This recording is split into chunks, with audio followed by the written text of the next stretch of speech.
안녕하세요. 거북이의 별책 부록의 거북이입니다. 여러분은 주변에 좋은 사람들이 많으신가요? 물론 좋은 사람들, 인복이 있는 분들도 있지만 아직 많은 분이 이런 생각을 해요. 왜 내 주변엔 좋은 사람이 없을까? 나는 최선을 다하는데 왜 비난을 받을까? 성공하는 사람, 모든 일이 잘 되는 사람들은 인복이 많고 그 안에서 귀인이 나타나 도와준다고 하잖아요. 그렇다면 나는 주변에 좋은 사람들을 어떻게 만날 수 있을까요?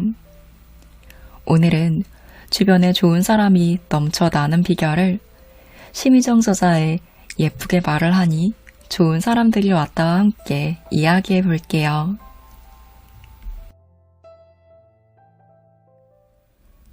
취재차 만났다가 이제는 자매처럼 가까워진 키이상무는 우리나라에서 몇 안 되는 대기업 여성 임원 중 하나입니다. 자기관리부터 조직 경영까지 본받을 점이 많은 그녀와 언젠가 함께 저녁 식사를 하던 중이었습니다. 잠깐 전화를 하더니 유독 친근한 말투로 통화를 이어갑니다. 큰엄마, 오늘은 좀 늦을 것 같아요. 식사 잘 챙겨 드시고 아이들 좀 부탁드려요. 큰어머니가 집에 와 계시느냐고 물었더니 그녀가 말합니다. 아니, 집안일 도와주시는 아주머니야. 우리 집 식구들은 모두 큰엄마라고 부르거든. 입주 도우미로 소개받았지만 처음부터 가족이라 생각하고 그분을 맞이했다고 해요. 자신을 대신해 집안 살림과 아이들을 돌봐주는 분이니 가족의 자격을 부여하는 게 당연하다고 생각했고 남편과 아이들에게도 큰엄마라고 부르며 믿고 따르게 했다고. 말뿐만 아니라 정말 엄마처럼 믿으며 살아온 지가 벌써 10년이라고 합니다. 이제 그분 스스로 정말 집안의 큰엄마처럼 온 식구를 가족처럼 돌봐주시고 계신다는 거였습니다. 이른 새벽 청가물 시장에서 직접 장을 봐 상을 차리는 건 물론 아이 친구 문제까지 나서서 해결해주고 틈틈이 모아둔 쌈짓돈으로 직접 아이들 생일까지 챙길 정도니 그 마음 씀씀이가 고맙다는 것입니다. 집에서 기다릴 큰엄마를 위해 따로 케이크를 주문한 그녀가 말했습니다. 믿는 만큼 좋은 사람을 얻는 법이야. 자리가 사람을 만든다고 하지만 그보다는 믿음이 사람을 만든다는 게 좀 더 정확한 표현인 듯해요. 물론 그녀가 운 좋게 좋은 분을 만났을 수도 있지만 큰엄마라고 믿고 따르는 신뢰가 그분으로 하여금 정말 한 가족을 책임지는 집안의 어른으로 거듭나게 한 계기가 아니었을까요? 사람을 뜻하는 한자 이는 모양 그대로 사람이 서로 의지하며 살아가는 존재라는 걸 상징적으로 보여줍니다. 인간이라는 단어 역시 우리가 사람 사이에서 살아갈 수밖에 없는 사회적 존재라는 걸 말해주는 셈입니다. 주변에 좋은 사람이 넘쳐나는 비결이 있습니다. 필자는 사람 사이, 즉 인간관계에서 가장 중요한 것이 서로 간의 믿음이라고 생각합니다. 모든 관계의 근간이자 시작은 상대에 대한 믿음이며 진심 어린 신뢰는 상대로 하여금 더 나은 사람으로 성장하게 합니다. 믿음에 부합하는 사람이 되기 위해 스스로 노력하고 책임을 다한다는 뜻이죠. 결국 수혜는 먼저 마음을 열고 믿음을 보여준 사람에게 돌아옵니다. 언젠가 후배가 내게 물었습니다. 선배 주변에는 늘 좋은 사람들이 넘쳐나는데 그 비결이 뭐예요? 대답은 단순했습니다. 상대의 장점을 믿어서가 아닐까? 네, 정말 그렇습니다. 누군가 아무도 신뢰하지 않는 자는 누구의 신뢰도 받지 못한다 라고 했습니다. 누군가를 믿는다는 건 큰 용기를 필요로 하지만 그 용기 없이는 어느 누구의 마음도 얻을 수 없습니다. 그래서 저는 사람을 만날 때 어떻게든 그 사람의 좋은 점을 발견하려고 애씁니다. 쉽게 말해 믿을 만한 구석, 이 사람과 관계를 이어갈 수 있게 하는 내적 동인을 스스로 찾는 거예요. 신기한 것은 믿고자 마음먹는 순간 상대의 좋은 점이 너무 잘 보인다는 것입니다. 자연히 만남이 유쾌해지고 관계는 서로 힘이 되어주는 모습으로 발전해 나갑니다. 대부분의 사람이 인간관계로 힘들어합니다. 고민을 들어보면 10중 8구가 사람 문제입니다. 그런데 복잡 단단해 보이는 사람의 문제는 의외로 답이 간단합니다. 바로 마음의 빗장을 열게 하는 거예요. 다만 하나 기억해야 할 것은 마음의 문고리는 바깥이 아닌 안쪽에만 달려 있다는 것, 즉 남이 억지로 열 수 없다는 것입니다. 상대 스스로 마음의 빗장을 열게 하려면 방법은 하나입니다. 내가 먼저 내 마음을 여는 것이죠. 매일 가짜 뉴스가 쏟아지고 무차별적으로 낚는 보이스피싱이 판을 치는 세상이 상대를 먼저 믿고 마음을 열라는 말이 시대착오적으로 들릴지 모르겠습니다. 하지만 불신의 시대이기 때문에 오히려 신뢰의 가치가 빛나지 않을까요? 의심이나 계산 따위로 관계를 유지하면 결국 피곤한 건 나 자신입니다. 싫어도 좋은 척, 피곤해도 괜찮은 척 하니 얼마나 골치 아프겠나요? 무엇이 정말 나를 위한 것인지 잘 따져보면 답은 간단합니다. 혼자 모든 문제를 쌓고 독불 장군식으로 살아가듯 신뢰로 무장된 든든한 우군들의 보호를 받으며 살아가든 선택은 오직 내게 달렸습니다. 유치원 선생님이 아이들에게 예절 교육을 시킬 때 들려주는 이야기가 있습니다. 친구와 싸워 뿔이 난 한 아이가 집 옆 산에 올라가 허공에 대고 소리를 질렀어요. 이 바보 멍청이야. 그러자 맞은편에서 메아리가 울렸습니다. 이 바보 멍청이야. 놀란 아이는 엄마한테 달려가 산에서 자기에게 바보 멍청이라고 소리 지르는 나쁜 녀석이 있다고 말했습니다. 엄마는 아이 손을 잡고 산에 올라가 아이에게 이렇게 말해보라고 일러주었습니다. 예쁘나 사랑해. 이번에 아이는 바보 멍청이란 말 대신 사랑한다는 따뜻한 말을 들을 수 있었습니다. 우리가 정말 알아야 할 모든 것은 유치원에서 배웠다는 말이 정말 맞는 듯 싶어요. 인생도 매화리와 다를 게 없습니다. 씨를 뿌리면 응당 열매를 맺는 법. 특히 내가 한 말은 어떤 형태로든 내게 고스란히 돌아옵니다. 스스로 하는 혼잣말조차 함부로 해서는 안 되는 이유죠. 얼마 전 모 기업에서 근무하는 후배가 상의할 일이 있다며 찾아왔습니다. 입사일에 처음 팀장을 맡게 되었는데 팀원들의 업무 능력이 현저하게 떨어져 고민이라는 것입니다. 무엇부터 손을 대야 하는지 의견을 구하는 후배에게 오히려 내가 물었습니다. 너는 팀원들을 믿고 있니? 그 친구들은 네가 자기들을 믿는다고 여길까? 아무 대답을 못하는 그에게 내린 처방은 하나. 가장 먼저 팀원들에게 하는 말을 바꿔보라는 것이었습니다. 이것밖에 못하느냐? 부족하다. 이래선 안 된다. 라는 말 대신 잘하고 있어. 최고야. 너를 믿어. 같은 말을 억지로라도 써보라는 것. 외부인이나 동료들에게 그들을 소개할 때에도 할 수 있는 한 가장 좋은 찬사를 써보라고 덧붙였습니다. 후배는 답답한 얼굴로 돌아갔지만 한 달이 채 지나지 않아 전혀 달라진 얼굴로 만날 수 있었습니다. 후배가 던진 한마디.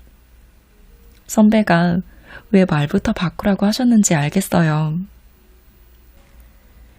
처음엔 의식적으로 속에도 없는 말을 하려니 힘이 들었다고 해요.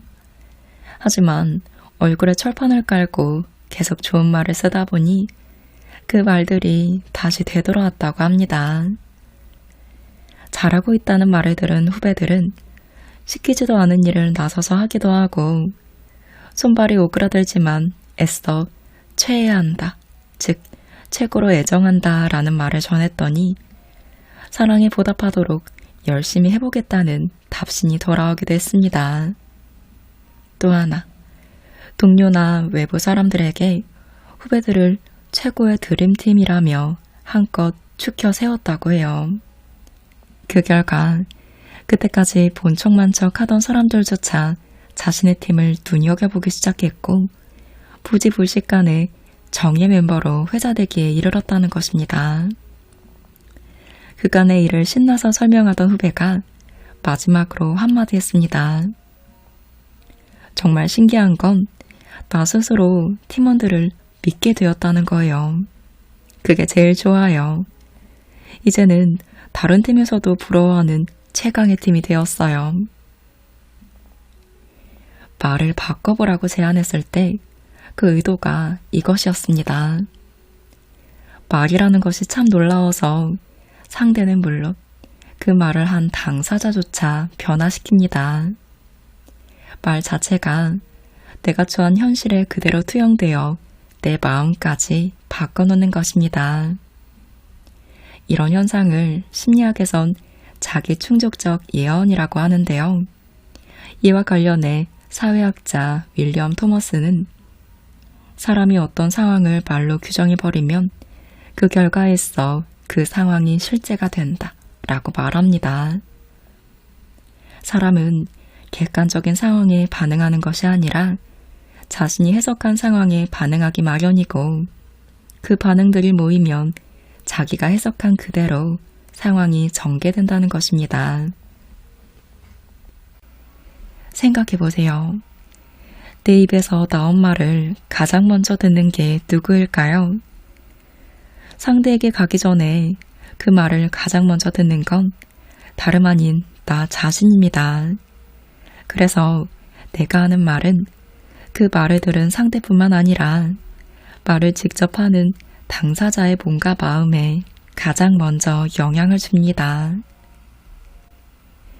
서울 백병원 정신건강의학과 우종민 교수는 뒤집는 힘에서 우리의 뇌는 언어와 현실을 구분하지 못한다 라며 그렇기 때문에 평소 하는 말이 우리 몸과 마음에 그대로 투영된다 라고 말합니다. 무의식적으로 뱉는 말이라도 청각기관을 통해 뇌에 그대로 입력되고 그 소리 정보에 맞춰서 몸과 마음도 한 발 앞서 변화시킨다는 것입니다.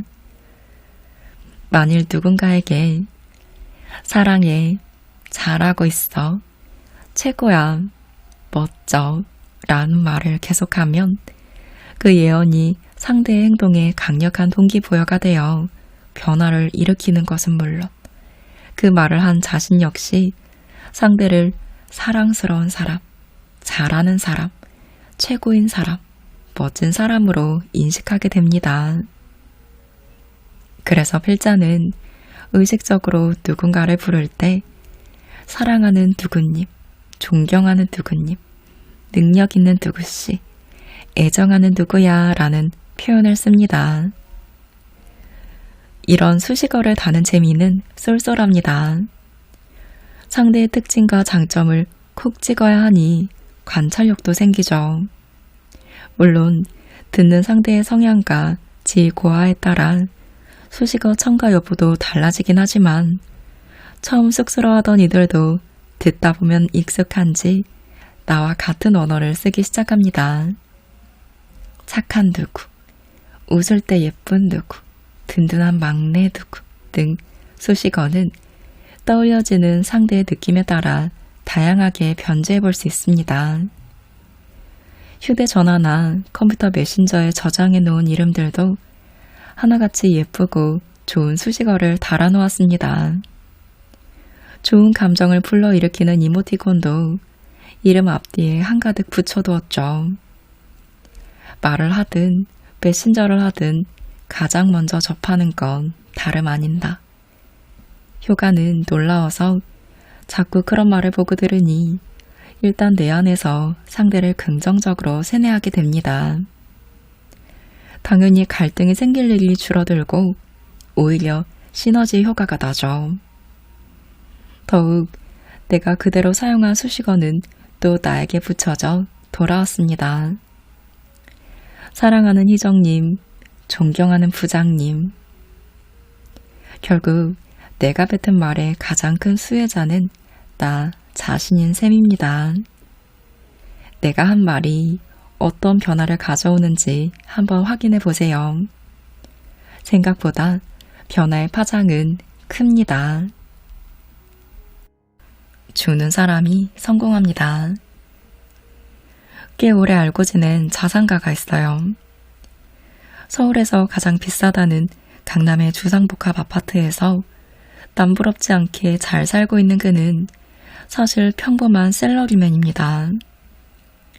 무일푼으로 상경해 대학 시절 내내 공사판 아르바이트로 학비를 충당하다가 다행히 취직에 성공해 보증금 1,000만 원짜리 단칸방 월세에서 사회생활을 시작했죠. 대한민국의 수많은 김팀장 중 하나로 물려받은 재산이 있는 것도 아니고 특출난 재주도 없는 그가 어떻게 자산가 반열에 오를 수 있었을까요?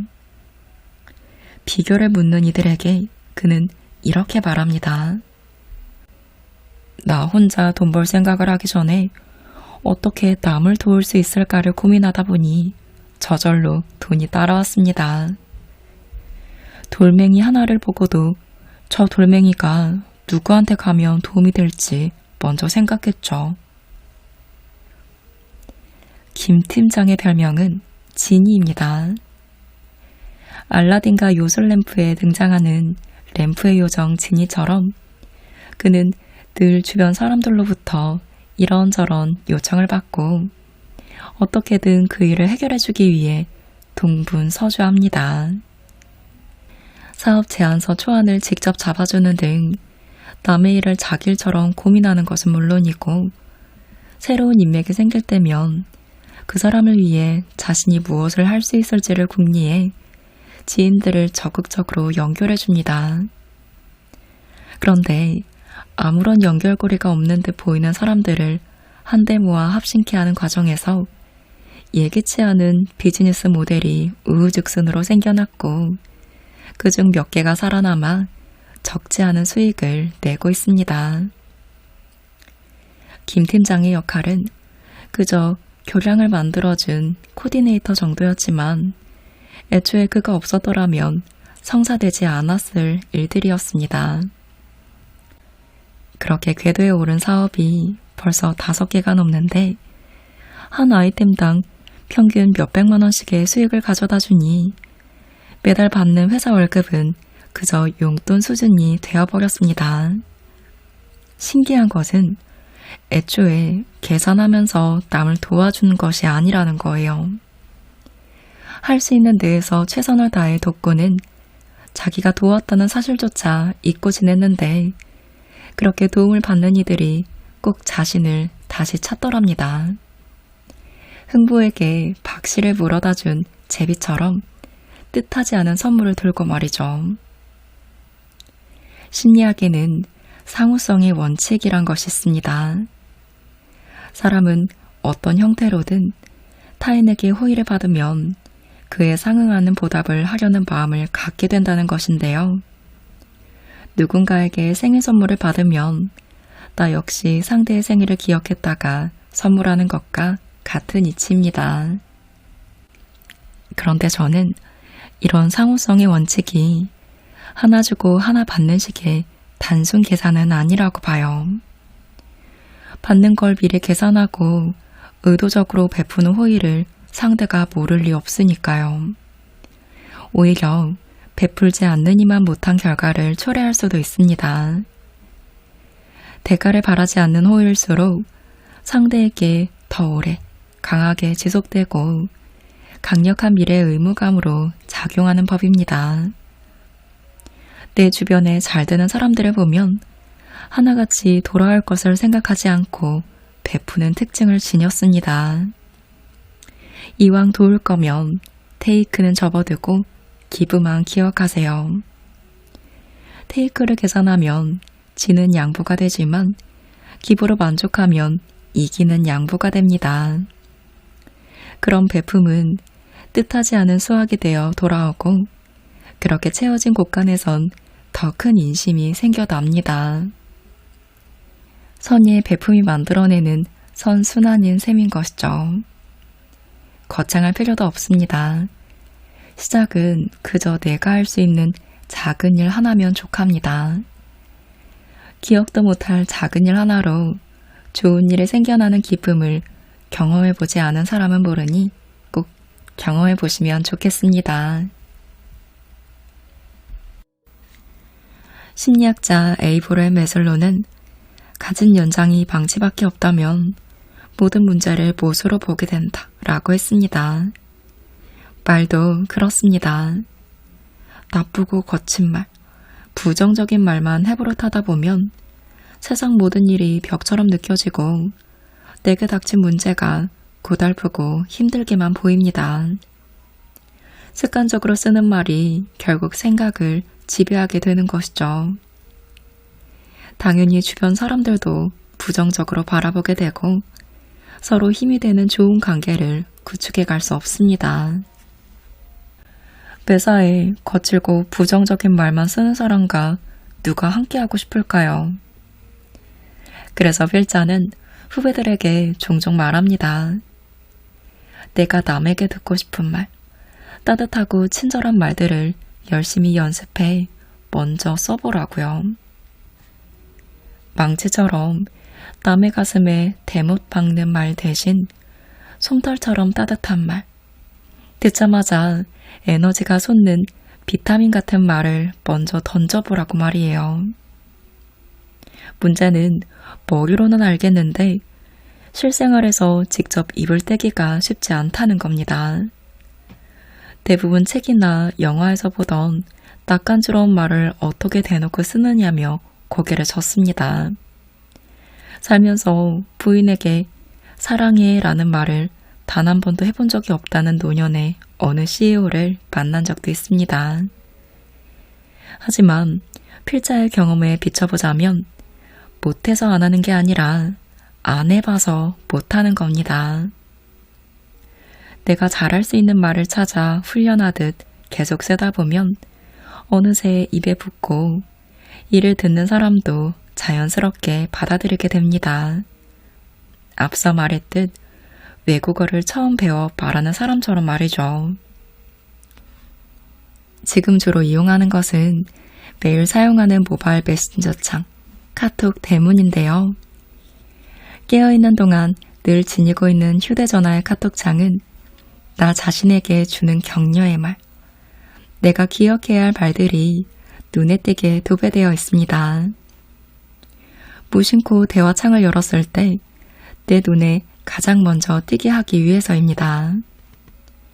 한 번 적어둔 좋은 말들은 하루에도 몇 번씩 내 눈에 들어오게 되고 어느덧 나의 뇌는 그것을 자신의 것인 양 자연스럽게 받아들입니다. 머릿속에 예쁜 화원을 가꾸는 기분이랄까요? 부서원들과 함께하는 단톡방의 이름은 사랑하는 우리 부원들입니다.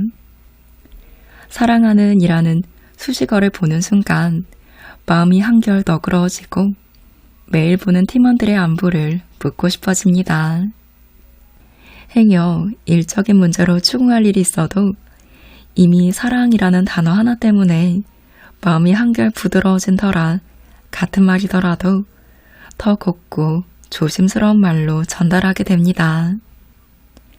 재미있는 것은 그저 눈으로 보기만 하는 것인데도 그것이 반복되다 보면 어느새 직접 말로 표현하고 있는 나를 발견하게 된다는 거예요. 무의식의 힘이 그렇게 무섭습니다.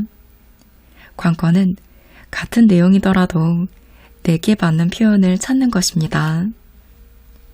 그럴싸해 보이는 좋은 말이라도 그것이 스스로 연극 대사처럼 부자연스럽게 느껴진다면 아무리 자주 보고 익숙해진다 한들 쉽게 입을 통해 나가지 않을 거예요.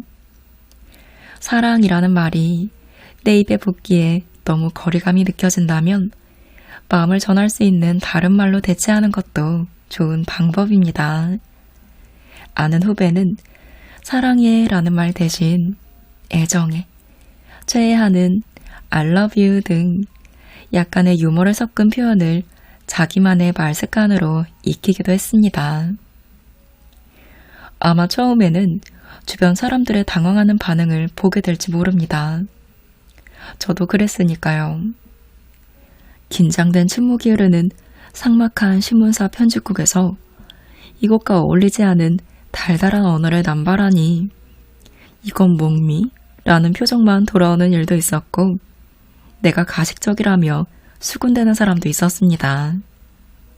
하지만 무슨 상관인가요?